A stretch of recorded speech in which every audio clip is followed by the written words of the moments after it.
좋은 월요일 아침입니다. 찬송가 366장 찬양하겠습니다.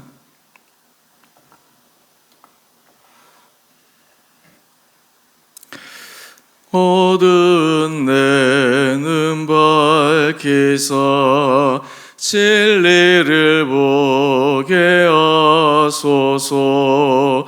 진리의 열쇠 내게 주사 참빛을 찾게 하소서. 깊으신 뜻을 알고자 엎드려 기다리오니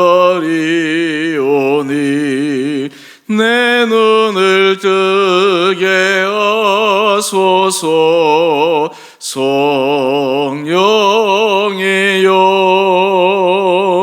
막혀진 내 귀 여시사 주님의 귀한 음성을 이 귀로 밝히 들을 때에 내 기쁨 한량 없겠네.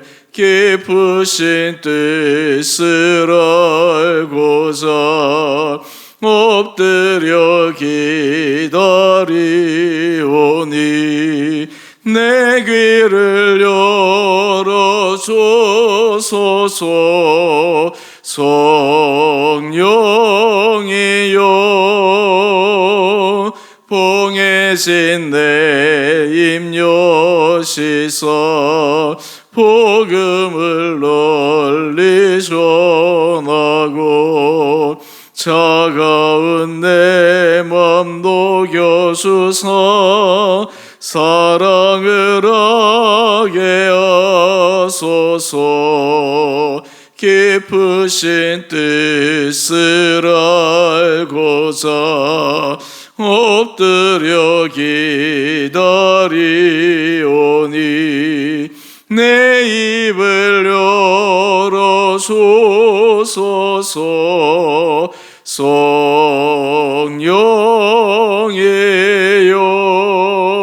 성령이여. 오늘 말씀 사무엘상 4장 12절에서 22절까지입니다. 당일에 어떤 베냐민 사람이 진영에서 달려나와 자기 옷을 찢고 자기 머리에 티끌을 덮어쓰고 실로에 이르니라. 그가 이를 때는 엘리가 길 옆 자기의 의자에 앉아 기다리며 그의 마음이 하나님의 괴로 말미암아 떨릴 즈음이라. 그 사람이 성읍에 들어오며 알림에 온 성읍이 부르짖는지라. 엘리가 그 부르짖는 소리를 듣고 이르되 이 떠드는 소리는 어찌 됨이냐. 그 사람이 빨리 가서 엘리에게 말하니 그때에 엘리의 나이가 98세라. 그의 눈이 어두워서 보지 못하더라. 그 사람이 엘리에게 말하되 나는 진중에서 나온 자라. 내가 오늘 진중에서 도망하여 왔나이다. 엘리가 이르되 내 아들아 일이 어떻게 되었느냐. 소식을 전하는 자가 대답하여 이르되 이스라엘이 블레셋 사람들 앞에서 도망하였고 백성 중에는 큰 살육이 있었고 당신의 두 아들 홈리와 비느하스도 죽임을 당하였고 하나님의 괴는 빼앗겼나이다. 하나님의 괴를 말할 때 엘리가 자기 의자에서 뒤로 넘어져 문 곁에서 목이 부러져 죽었으니 나이가 많고 비대한 까닭이라. 그가 이스라엘의 사사가 된 지 40년이었더라. 그의 며느리인 비느하스의 아내가 임신하여 해산 때가 가까웠더니 하나님의 괴를 빼앗긴 것과 그의 시아버지와 남편이 죽은 소식을 듣고 갑자기 아파서 몸을 굽으려 해산하고 죽어갈 때 곁에 서 있던 여인들이 그에게 이르되 두려워하지 말라. 내가 아들을 낳았다 하되 그가 대답하지도 아니하며 관념하지도 아니하고 이르기를 영광이 이스라엘에서 떠났다 하고 아이 이름을 이가봇이라 하였으니 하나님의 괴가 빼앗겼고 그의 시아버지와 남편이 죽었기 때문이며 또 이르기를 하나님의 괴를 빼앗겼으므로 영광이 이스라엘에서 떠났다 하였더라. 아멘. 좋은 월요일 아침입니다. 하나님께서 오늘 이 하루도 우리의 삶 가운데 말씀으로 힘주시고 은혜 가운데 인도하여 주시기를 원합니다. 오늘 성경의 본문 말씀은 엘리 가문에 일어난 비극을 소개하고 있습니다. 또한 뿐만 아니라 이 엘리 가문의 비극은 그 가문의 비극으로만 끝난 것이 아니라 이스라엘 전체 공동체에 큰 비극을 초래하였습니다. 오늘 이 말씀을 통해서 하나님께서 우리 개인과 가정, 우리 공동체 어떻게 하나님 앞에서 온전히 설 수 있고 지킬 수 있는지 그 영적 원리를 함께 살펴보기를 원합니다. 주일 큐티 말씀을 보게 되면 이스라엘과 블레셋 사이에 큰 싸움이 벌어집니다. 처음에 블레셋 사람들이 이스라엘 사람들을 크게 이겼습니다. 이때 이스라엘 백성들이 했던 최후의 방법 중에 하나는 하나님의 언약궤를 그 싸움의 한복판으로 가져가는 것이었습니다. 이때 홈리와 비느하스가 그 궤와 함께 있었습니다. 이스라엘 백성들 의식 속에는 하나님의 궤는 하나님의 임재를 상징하는 것입니다. 하나님이 임재하신 곳에는 승리가 있다라는 것을 그들은 믿었습니다. 그러기에 전쟁 진중의 한복판에 하나님의 언약궤가 들어가게 되면 하나님의 언약궤로 말미암아서 전쟁에서 승리할 것이다 라고 하는 그런 믿음이 있었습니다. 사실은 언약궤 그 자체의 힘이 있다기보다 하나님의 임재하심, 하나님의 함께하심, 거기에 능력이 있는 것이죠. 근데 지금 문제는 하나님의 언약궤 그 자체가 문제가 아니라 홈리와 비느하스 그리고 엘리 가문, 그로 인해서 온 이스라엘 백성들이 영적으로 어두워져서 실질적으로 하나님의 임재, 하나님과의 교제, 하나님의 음성을 듣지 못하는 때에 형식적 그 언약궤가 무슨 의미가 있겠습니까? 그럼에도 불구하고 그들은 여전히 영적 무지함으로 언약궤를 전쟁 한복판으로 가져갔습니다. 오늘 그 결과 어떻게 되었을까요? 처음에는 그 언약궤가 진중에 들어왔을 때 이스라엘 백성들의 환호하는 소리를 들으면서 블레셋 사람들이 잠시 두려움에 떨었습니다. 하지만 이내 그들이 마음을 가다듬고 다시 전쟁에 임하게 되는데 우리 어제 말씀을 보게 되면 무려 이스라엘의 보병 3만 명이 죽습니다. 또 엘리의 두 아들도 죽게 됩니다. 이러한 사실을 아직 모르고 있는 엘리는 이 전쟁의 소식이 어떻게 되었나 여러 초조한 가운데 기다리고 있었습니다. 오늘 우리 12절 이하의 말씀을 한번 보십시다. 어떤 베냐민 사람이 진영에서 달려와 실로에 엘리에게 와서 말합니다. 그때 엘리는 초조한 가운데 이 전쟁의 승패 여부를 기다리고 있습니다. 더군다나 하나님의 언약궤가 함께 나갔기에 그 언약궤는 어떻게 되었는지, 근데 엘리의 마음에는 그 언약궤보다 그의 두 아들이 어떻게 되었는지 더 조바심을 내었습니다. 왜냐하면 이미 엘리는 하나님으로부터 그 가문에 대한 심판을 예언을 받았습니다. 뿐만 아니라 어린 사무엘을 통해서 하나님께서 하실 그 일이 분명하다라고 하는 것을 다시 한번 확정적으로 듣기까지 하였습니다. 그러기에 이 엘리는 이 하나님의 심판, 이것이 이 전쟁 가운데 있지는 않을까? 아마 그의 영적 감각 속에서 이것을 느꼈을지도 모릅니다. 그리고 이때 엘리의 나이가 우리 15절 말씀을 보게 되면 98세라고 기록하고 있습니다. 참 나이가 많은 상황에 있었습니다. 뿐만 아니라 그의 눈이 어두워서 보지 못하였습니다. 이것은 실제적인 내 시력만 의미하는 것이 아니라 그의 영적 상태를 상징적으로 보여주는 표현이기도 합니다. 이제 진중에서 사람이 와서 이야기를 합니다. 그 소식은 참담합니다. 우리 17절 말씀을 한번 볼까요? 이스라엘이 블레셋 사람들 앞에서 도망하였고 백성 중에는 큰 살육이 있었고 당신의 두 아들 홈리와 비느하스도 죽임을 당하였고 하나님의 궤는 빼앗겼나이다. 지금 소식은 엘리가 가장 두려워했던 소식입니다. 듣고 싶지 않았던 소식입니다. 그런데 드디어 엘리의 마음속에 하나님의 심판이 임했구나 라고 하는 것을 알게 됩니다. 오늘 우리 18절 말씀을 보게 되면 이 엘리의 마음을 알 수 있는 대목이 나옵니다. 엘리는 하나님의 괴를 말할 때 자기 의자에서 넘어져 문 곁에서 목이 부러져 죽었다라고 이야기를 합니다. 엘리의 마지막이 너무나 비참하게 마감하게 됩니다. 그는 사사가 된 지 40년이었지만 그의 사사의 마지막은 영광스러움으로 끝난 것이 아니라 비참함으로 끝나게 됩니다. 특별히 그의 두 아들의 죽은 소식을 듣고 그도 의자에서 떨어져 목이 부러져 죽을 정도로 참 어떻게 보면 그 인생의 마지막이 너무나 허무하게 느껴졌습니다. 여러분, 이러한 것은 결코 우연히 일어난 것이 아닙니다.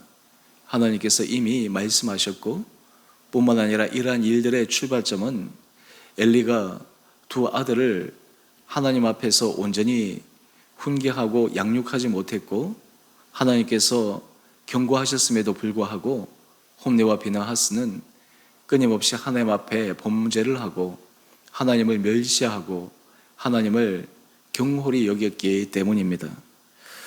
뿐만 아닙니다. 이런 일을 있고 나서 우리 19절 말씀을 보면 그의 며느리 비나하스의 아내가 임신하여 있는 상태로 해산이 가까웠는데 이 소식을 듣게 됩니다.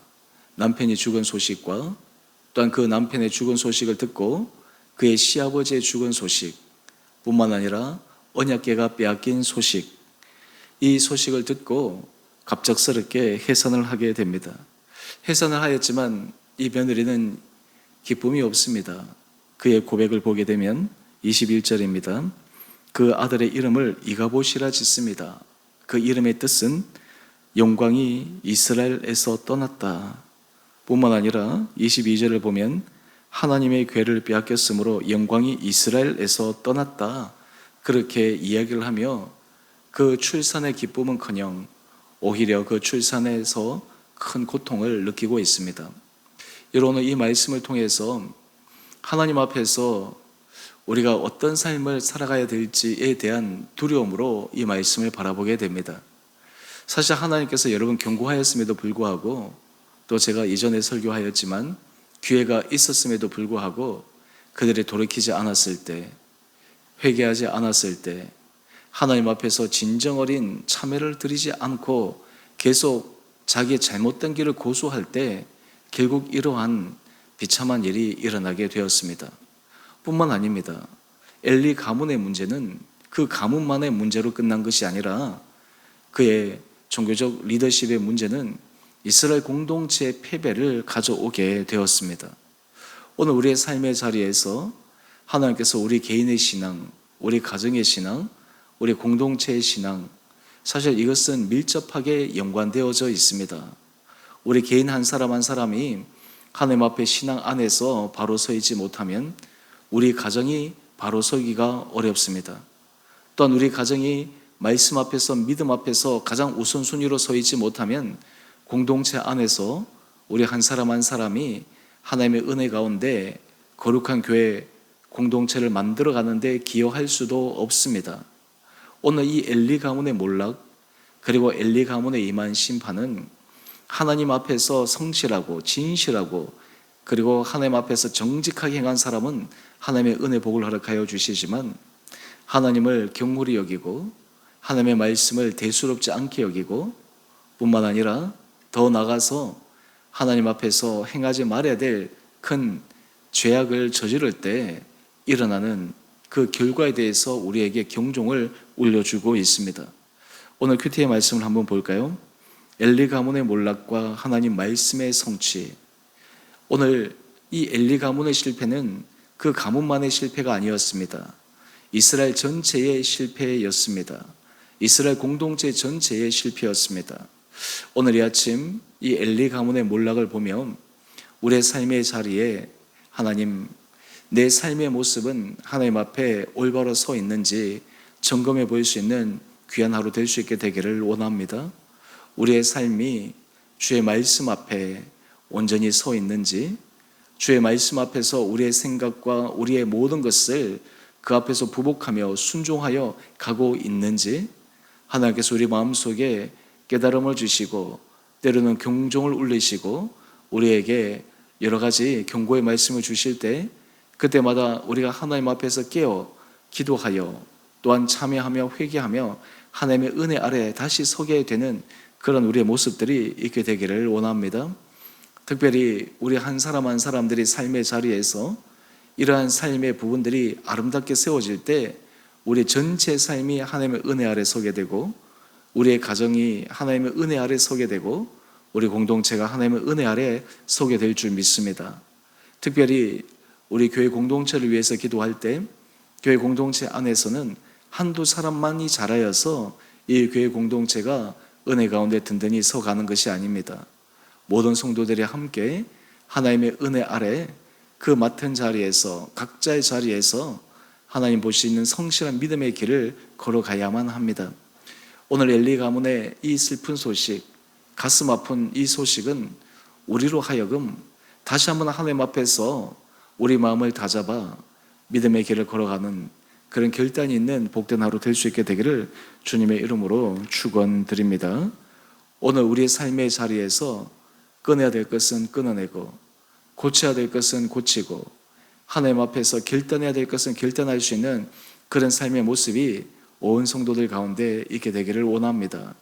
하나님께서 우리에게 바뀔 수 있는 기회를 주시고 우리로 하여금 변화할 수 있는 그 때를 주실 때, 그 때와 기회를 놓치지 않고 은혜 가운데 그 때를 잘 활용하고 그 때에 분별하여 우리 온 성도들이 이 2023년 새해에 여러분의 가정이 더욱더 은혜 가운데 세워지고 우리 공동체가 하나님 앞에서 더 큰 은혜 복을 받아 누릴 수 있도록 함께 모아 나갈 수 있는 은혜의 하루 될 수 있게 되기를 주님의 이름으로 축원드립니다.